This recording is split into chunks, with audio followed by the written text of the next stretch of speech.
கதை ஆரம்பிக்குது. 2 கொலைகாரங்க, டானி அப்புறம் அவன் கூட்டாளி ஹண்டர். நீண்ட நாள் கூட்டணி. டானியக்குப்பா ஆஜ புள்ளில இருந்து வந்தப்புறம் ஹண்டர் அவனுக்கு குருவும் நல்ல நண்பனும். இந்த மெக்சிகோல ஒரு வேலை. டேவிஸ் மேயர்னு டீம் உறுப்பினர்களோட. டார்கெட் வந்த உடனே மேயர் காரை பூத்தடிச்சிடுறான். டானியும் டீமும் சுத்தி வளைச்சிடுறாங்க. டானி ஒரு நிமிஷத்துல எல்லா கெட்டவங்களையும் தூக்கி போடுறான். ஆனா அப்புறம் அதிர்ச்சி. டானி காரை பாக்குறான். ஒரு சின்ன பையன் உள்ளே. டானிக்கு ரொம்ப கஷ்டமா இருக்கு. பையன் எல்லாத்தையும் பார்த்துட்டான்னு புரியுது. டானிக்கு கோபம், மனசு குழம்புது. அப்போ போலீஸ் வந்துடுச்சு. டானிக்கு குண்டு. ஆனா ஹண்டர் சரியா ஜம்ப் பண்ணி காப்பாத்துறான். ஹண்டர் டானியையும் டேவிஸையும் கார்ல ஏத்தி எஸ்கேப் பண்றான். போற வழியில டானி சொல்றான், இந்த வேலை எல்லாத்தையும் நான் நிறுத்தணும்னு. சோர்ந்துட்டேன். 1 வருடம் கழிச்சு டேனி ஓய்வு எடுத்துட்டு ஆஸ்திரேலிய காட்டில சந்தோஷமா வாழ்ந்துட்டு இருந்தாரு. அப்ப திடீர்னு அவரு ஏஜென்ட் ஒரு அதிர்ச்சி படத்தை அனுப்புறாரு. படம்ல என்னன்னா, அவருக்கு குருவும் நண்பருமான ஹண்டர் அரேபிய பெட்ரோல் மாஃபியான்னு சொல்லப்படுற சில ஆபத்தான ஆளுகிட்ட பிடிபட்டு இருக்காரு. டேனிக்கு கொதிப்புல ரத்தம் கொதிக்குது. பயமும். நேரம் வீணாக்காம ஓமான் புறப்பட்டு போறாரு அவரு ஏஜென்ட் ஜான் சந்திக்க. என்ன நடக்குதுன்னு தெரிஞ்சுக்க. முதல்ல ஜான் அதிகம் எதுவும் சொல்லல. ஆனா பயணத்துல டேனிக்கு உண்மையை சொல்றாரு. ஹண்டர் அந்த பெட்ரோல் மாஃபியால ஒரு அதிகாரம் படைச்ச பழங்குடி தலைவனுக்கு ஒரு முக்கிய வேலையை சரியா முடிக்கலை. இப்ப டேனி ஹண்டரை காப்பாத்தணும்னா அந்த வேலையை அவன் முடிக்கணும். சாதிச்சா $6 மில்லியன் பரிசு. ஆனா ஒரு பெரிய பிரச்சனை இருக்கு. டேனி தோத்தா ஹண்டர் கொல்லப்படுவான். சில நிமிஷங்கள்ல டேனி மாஃபியா தலைமையிடத்துக்கு போய் சேர்றாரு.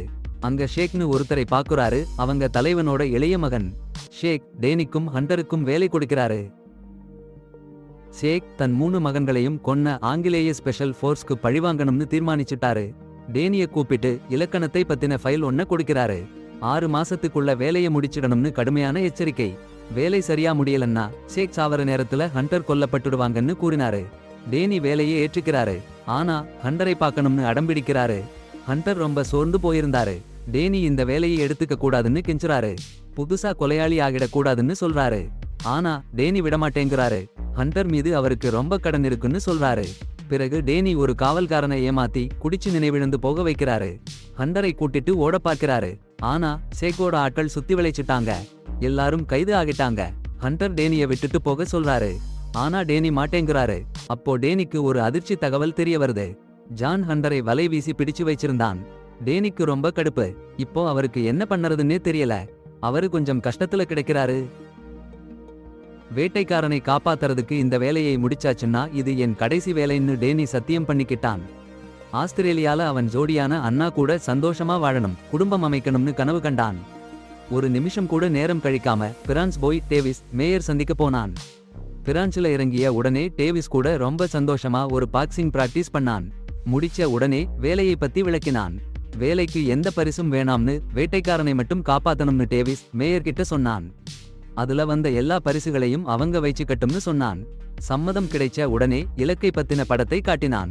ஹாரிஸ்னு ஒருத்தன், முன்னாடி சோல்ஜர், இப்போ ஓமான்ல வாழான். நேரம் கழிக்காம ஓமான் போனாங்க. போன உடனே ஹாரிஸ் வேற அறையில பிஸியா இருந்த நேரத்துல அவன் வீட்டுக்குள்ள டேனி நுழைஞ்சிட்டான். சின்ன நேரத்திலேயே ஒரு சூப்பர் பிளான் டேனி பிடிச்சான். டாய்லெட் ஃப்ளோர்ல இருந்த கல்லை வச்சு ஒரு ஆயுதம் செஞ்சான். ஹாரிஸ் மரணம் ஒரு விபத்துன்னு நடந்தது. ஆனா டேவிஸ் பிரிட்டிஷ் ரிட்டையர்ட் படைவாளங்க அடிக்கடி போற பார்ல போய் உட்கார்ந்தான். ஓமன்ல வேலை பார்த்த சோல்டியர்ஸ் பத்தி தெரிஞ்சுக்கணும்னு ஆசைப்பட்டான் அவன். அங்க ஒருத்தன் டேவிஸ சந்தேகப்பட்டான். ஸ்பைக்னு ஒரு ரிட்டையர்ட் சோல்டியர் கிட்ட சொல்லிட்டான். ஸ்பைக் அவன் பழைய கூட்டத்துக்கு ரொம்ப லாயல். டேவிஸ நம்பல. சில ரகசிய வேலை பார்க்குற ரிட்டையர்ட் சோல்டியர்ஸ் கூட்டத்தை சேர்த்துக்கிட்டான். ஆனா யாரும் உதவ சம்மதம் பண்ணல. சரி, ஸ்பைக் தானே பண்ணிக்கலாம்னு முடிவு பண்ணான். மார்ட்டின்னு ஒருத்தனையும் கூட்டிட்டு ஓமன் போனான். ஓமன்ல போய் மார்ட்டின் டேவிஸையும் அவன் கூட்டத்தையும் கண்காணிச்சான். Danny Meyer toilet floor piece வச்சு ஹாரிஸ கொல்ல பிளான் பண்ணுறதையும் பார்த்தான். ஆனா டேனி சூப்பரா இருந்தான். மார்ட்டின் கேமரா ஃபிளாஷ் பார்த்தான். அவங்களை யாரோ கண்காணிக்கிறாங்கன்னு புரிஞ்சுக்கிட்டான். உடனே டேனியும் அவன் கூட்டமும் மார்ட்டினை ஓட வச்சாங்க. ஆனா மார்ட்டின் ஒரு அண்டர் கிரவுண்ட் டன்னல்ல ஓடி தப்பிச்சிட்டான். மார்ட்டின் வேகத்தை குறைச்சான். தேன்கூட்டை அதிர்ச்சி கொடுத்தான். கோபமான தேனீக்கள் எங்கும் பறந்தாச்சு. டேனி மற்றவங்க அவனை பிடிக்கிறத நிறுத்திட்டாங்க. தேனீக்களால இப்ப சூழ்ச்சி இன்னும் அபாயகரமா இருக்குன்னு புரிஞ்சுக்கிட்டாங்க. அடுத்த நாள் டேவிஸ் ஒரு முக்கிய வேலையை வாங்கினான். ஹாரிஸ் காதலி கார வேலை செய்யாதிருக்க பாத்துக்கணும். அவ அங்க இருக்க கூடாது. ஹாரிஸுக்கு என்ன நடக்குதுன்னு பார்க்க கூடாது. இதற்கிடையில் டேனி மேயர் ஹாரிஸ் வீட்டுல ரெடி ஆயிட்டாங்க. மேயர் சட்டென்று ஹாரிஸ் கைய கட்டினாரு. டேனி பாத்ரூம்ல உபகரணங்களை அமைச்சான். எதுவும் பண்றதுக்கு முன்னாடி டேனி ஹாரிஸ் கிட்ட ஒப்புக்கொள்ள வைத்தான். ஹாரிஸ் சொன்னான், ஷேக் மகன் ஹுசைனை அவன்தான் கொன்னான்னு. வேற யாரோ சம்பந்தப்பட்டிருக்காங்கன்னும் ஒரு புத்தகத்துல எழுதியிருக்குன்னும். ஆனா டேனி அத பொருட்படுத்தல. ஒப்புதல் வாக்குமூலம் ரெக்கார்ட் பண்ணின பின்னாடி டேனி மேயர் திட்டத்தை தொடங்கினாங்க. டேனி முடிக்க போற சமயத்துல கதவு தட்டின சத்தம். ஹாரிஸ் காதலி டாக்ஸி காசு கேட்டா.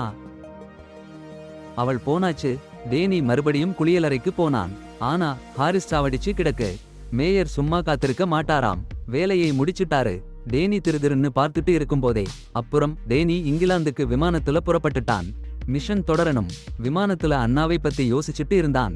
அவன் காதலி இந்த சண்டை வாழ்க்கையை விட்டுட்டு சந்தோஷமா வாழணும்னு ஆசைப்படுறான். இதற்கிடையில் டேவிஸ் ஒரு ரகசிய தகவல் தருபவரை சந்திச்சான். SAS பத்தி தகவல் எடுக்கணும். அடுத்த இலக்கு யாருன்னு கண்டுபிடிக்கணும். ஆனால் சூழ்நிலை திடீர்னு மாறிடுச்சு. அந்த ரகசிய தகவல் தருபவர் டேவிஸ் கிட்ட சந்தேகம் வந்துடுச்சு. ஸ்பைக் SAS உறுப்பினர் கிட்ட தகவல் சொல்லிட்டான். ஆனா டேவிஸ் தப்பிச்சிட்டான். ஓர் ஓவிய ஓட ஒரு பேர்ஷ் கொண்டு அவனை அடிச்சு கொன்னுட்டான். அப்புறம் அந்த ரகசிய தகவல் தருபவரோட வீட்ல முக்கியமான ஆவணங்கள் கிடைச்சிச்சு. டீம் மிஷனுக்கு உதவும். ஸ்பைக் அந்த ரகசிய தகவல் தருபவர் சாவை பத்தி கேள்விப்பட்ட உடனே சீரியஸா எடுத்துக்கிட்டான். மத்த SAS உறுப்பினர்களுக்கு எச்சரிக்கை கொடுத்தான். டேனி அவங்க டீம் மிகவும் சாமர்த்தியமான கொலைகாரர்கள். SAS நெட்வொர்க்குக்குள் நுழைஞ்சிட்டாங்க. ஸ்பைக் சொன்னான், வேகமா என்ன செய்யணும்னு. முன்னாடியே டேனி இன்னும் நிறைய SAS டீம் உறுப்பினர்களை வெளியே அழைச்சிட்டு வந்தாரு. அப்புறம் டேவிஸ் மேயர் இருவரையும் சந்திச்சு அடுத்த இலக்கை பத்தி பேச ஆரம்பிச்சாரு. அது யாருன்னா கிராக், அந்த கொடிய SAS காரன். ஹுசைன் சாவில இருந்தவன். டேனி சூப்பரா ஒரு பிளான் போட்டு எல்லார்கிட்டையும் கிடைக்காம ஒளிஞ்சிக்கிறாரு. டாக்டரா வேஷம் போட்டு மருந்துகளை திருடினாரு. அந்த மருந்துகளை வச்சு கிராக்குக்கு விஷம் செய்யணும்னு பேர்ல. ஆனா பாருங்க பிரச்சனை. ஸ்பைக் ஹாஸ்பிடல் முன்னாடி காத்திருந்தான். டேனிய கையும் களவமா பிடிச்சிட்டான். அட கடவுளே, ஒரு அற்புதமான துரத்தல் ஆரம்பிச்சிடுச்சு. டேனி ஸ்பைக்கை ஒரு காலி கட்டிடத்துக்குள்ள இழுத்துட்டு போயிட்டாரு. அங்க 2 பேரும் மோதினாங்க. டேனி முழு சக்தியோட அடிச்சாரு. ஆனா ஸ்பைக் அவருக்கு நம்ப முடியாத போராட்ட திறமை. ரொம்ப வலிமையானவன். கொடூரமான போர். டேனிக்கு ரொம்ப கஷ்டமா இருந்துச்சு. நீண்ட போராட்டத்துக்கு அப்புறம் டேனி சாமர்த்தியமா ஒரு நகர்வு பண்ணி ஸ்பைக்கை ரொம்ப வலிக்கிற இடத்துல ஒரு அடி கொடுத்தாரு. ஸ்பைக் கீழே விழுந்தான். ஆனா டேனிக்கு போராட்டத்தை முடிக்க நேரம் இல்ல. அவன் வேகமா ஓடி டேவிஸ் மேயர் இருக்கிற சீக்ரெட் பிளேஸ்க்கு போயிட்டாரு. சரி, இப்போ அந்த குழு அடுத்த இலக்கை பார்க்குது. கிராக்னு ஒரு கொடிய வல்லவன். சும்மா ஒரு பேர் இல்ல, ரொம்ப சூது. அவனை பிடிக்க ஒரு தீராத திட்டம். ஆனா அது உயிருக்கு ஆபத்து. ஏன்னா SAS துறை உலகத்திலேயே பாதுகாப்பான இடம். அங்க நுழைறது சாத்தியமா? இல்லை. ஆனா இந்த குழு போச்சு. நேராக ரிஸ்க் எடுத்தாச்சு. டேனி வேஷம் போட்டான். ட்ரெயினிங் சோல்ஜர்னு. கிராக் ட்ரெயினிங்ல இருப்பான்னு தெரிஞ்சு டேவிஸ் மாபெரும் திருட்டு. டேனிய தொலைவில நோட்டமிட்டு மேயர் உதவி பண்றாரு. டேனி கிராக்கோட அறைக்குள்ள நுழைஞ்சான். சூப்பரா கிராக்கோட டீல விஷம் கலந்துட்டான். யாருக்கும் தெரியாம. பின்னாடி டேனி SAS ட்ரெயினிங்ல சேர்ந்தான். பனிப்பொழிவு இருக்கு. கிராக்குக்கு உடம்பு சரியில்லைன்னு தெரிஞ்சிச்சு. இதயம் மந்தமாச்சு. டேனிக்கு சான்ஸ் கிடைச்சிச்சு. கிராக்க கேட்டு பிடிச்சான். ஷேக்கோட மகனை கொல்ல திட்டம் போட்டது கிராக்னு சொல்ல வச்சுட்டான். எல்லாத்தையும் ரெக்கார்ட் பண்ணிட்டான். ஷேக் அந்த கன்பேஷனை பார்த்துட்டார். கிராக் சாவும்போது, சாரி, ஆனா உங்க கேள்விக்கு நான் பதில் சொல்ல முடியாது. நான் தமிழ்ல பேசுறதுக்கு தெரிஞ்சுக்கிட்டே இருக்கேன். இன்னும் கொஞ்சம் நேரம் ஆகும். டேனியும் ஆச்சரியப்பட்டு ஸ்பைக் என்ன செய்ய போறான்னு யோசிக்க ஆரம்பிச்சான். ஸ்பைக் பின்னாடியே போகலாம்னு முடிவு பண்ணிட்டான். ஒரு காலி கட்டடத்துக்குள்ள ஸ்பைக் போனான். அங்கே யாரோ அவனை பின்தொடர்ந்துட்டு இருக்காங்கன்னு அவனுக்கு புரிஞ்சது. டேனி அங்கே 2 பையன் இருக்கிறத பார்த்தான்.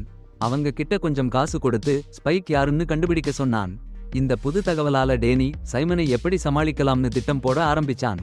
சைமனை ஸ்பைக் பாதுகாக்க ஆரம்பிச்சுட்டான். சைமன்ட்ட கன்பேஷன் வாங்கறது ரொம்ப கஷ்டமா போச்சு.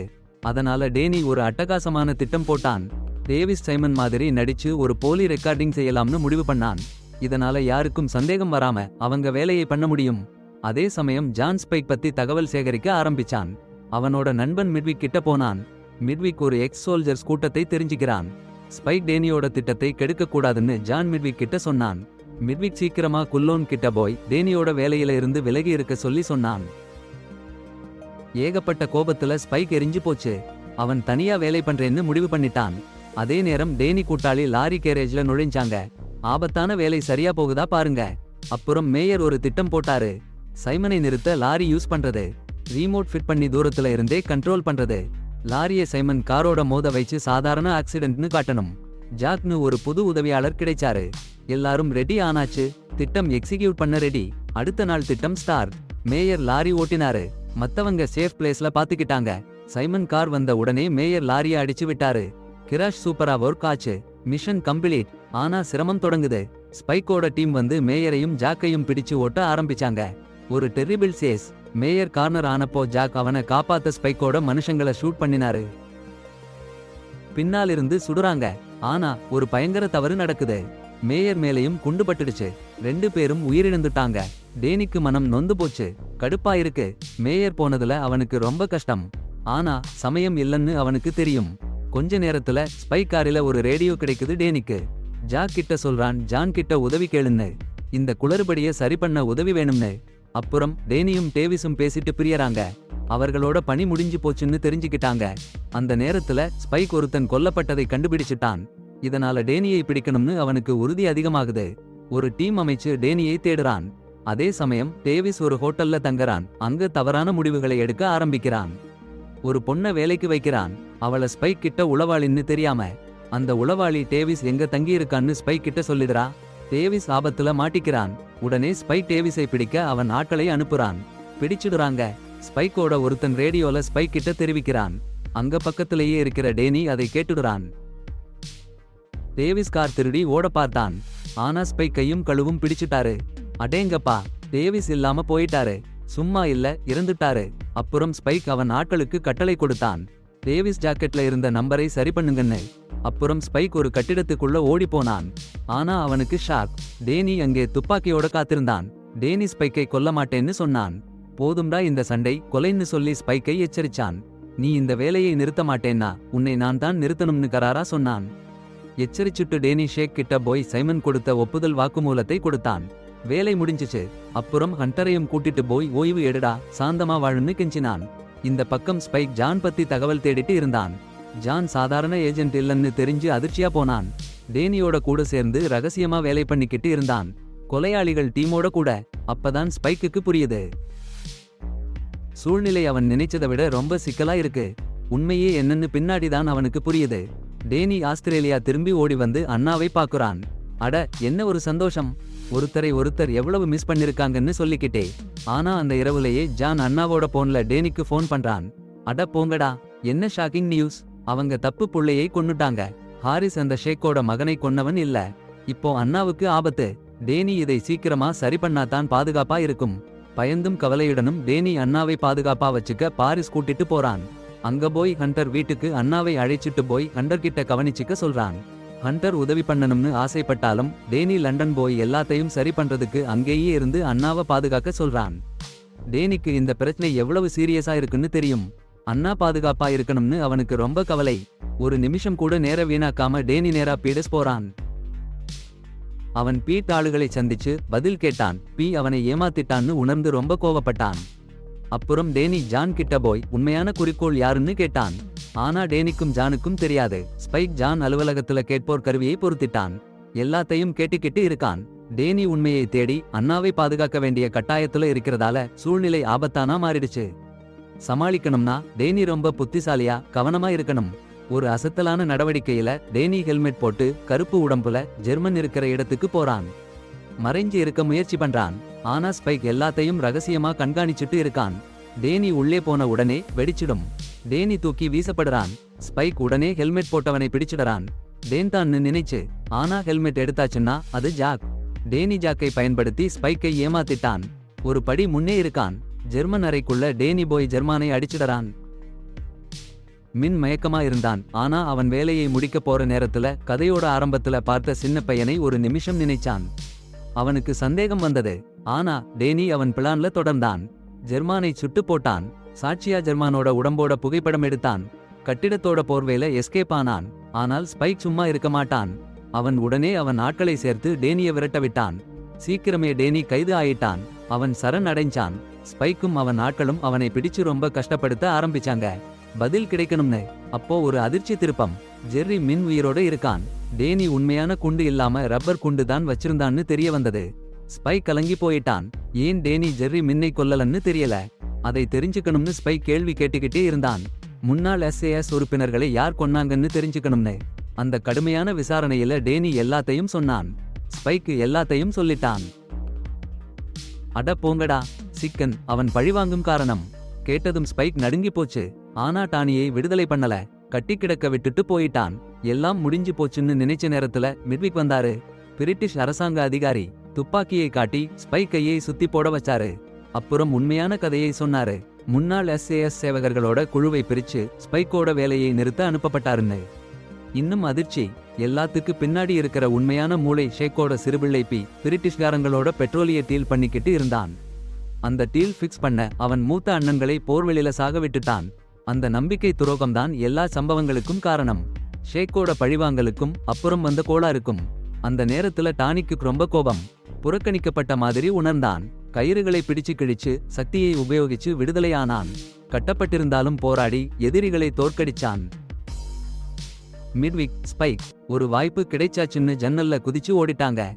டேனிய விட்டுட்டு. அவங்க வேகமா ஓடுறாங்க பாருங்க. அப்படியே காற்றுல பறந்து போற மாதிரி. ஆனா ஸ்பைக் அழுத்தம் அதிகமா இருக்குன்னு மிட்விக்க பிடிக்க போறாரு.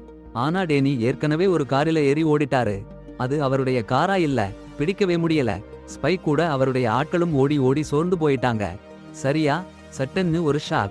ஜான் ஒருத்தரை கொலை பண்ண சொல்லி ஆள வேலைக்கு எடுக்கிறாரு. டேனிய கட்டுப்படுத்த அண்ணாவை உபயோகப்படுத்தலாம்னு நினைச்சாரு. ஆனா ஹண்டர் ரொம்ப பலசாலி. கொள்ளையர கையாலேயே அடிச்சு தள்ளிட்டாரு. அண்ணாவை கடத்த போனப்போ ஜானோட காலில ஒரு ஷாட் விட்டாரு. ஜான் புரட்டுனாலும் ஹண்டர் அவரை கொல்லல. அடுத்த தடவை சரியா நடந்துக்கொன்னு எச்சரிச்சு விட்டாரு. அடுத்த நாள் ஹண்டர், டேனி, அமான் சந்திச்சாங்க. டேனி ஜெர்ரி மின் இல்லன்னு நிறுவ ஆதாரத்தை காட்ட ரெடி ஆயிட்டாரு. ஹண்டர் டேனிய பாதுகாப்பா பாத்துக்கிட்டே இருந்தாரு. எல்லாமே நடந்துட்டு இருக்கு. அப்போ ஒரு அதிர்ச்சி. ஸ்பைக் ஷேக் வீட்டுக்கு போனான். ஷேக் படுக்கையிலேயே அவதிப்பட்டுக்கிட்டு இருந்தாரு. ஸ்பைக் ஜெர்ரி மின்காட்டோட போலி புகைப்படத்தை காட்டி, இதோ பாருங்க சார், வேலை முடிஞ்சிச்சுன்னு சொல்லிட்டான். அப்படியே ஷேக்கை தாக்கி காயப்படுத்திட்டான். பி ஆச்சரியப்பட்டான். ஆனா அதிகம் கவலைப்படல. அவனுக்கு கிடைக்க போற கோடிக்கணக்கான காசுதான் பெரிய கவலை. டேனி ஹண்டருக்கு கொடுக்கணும்னு வைச்சிருந்த $6 மில்லியன் ஸ்பைக்கு கொடுத்துட்டான். பி ஹண்டர் தொலைவில இருந்து இதையெல்லாம் பார்த்துட்டு ரொம்ப கோபப்பட்டான்.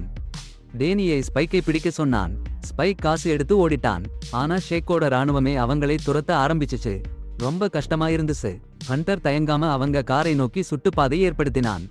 ஸ்பைக்கை பிடிச்சாச்சு. டேனி ஸ்பைக்கை, ஷேக் வீட்ல என்ன நடந்ததுன்னு கேட்டான். ஸ்பைக் எல்லாத்தையும் சொல்லிட்டான். ஹண்டர் சில காசை எடுத்துக்கிட்டு மீதியை ஸ்பைக்கு கொடுத்தான். ஸ்பைக் உண்மையை சொல்லி இங்கிலாந்துக்கு போகட்டும்னு. டேனியும் ஹண்டரும் சரி இப்போ வேற என்ன பண்ணலாம்னு யோசிக்க ஆரம்பிச்சாங்க.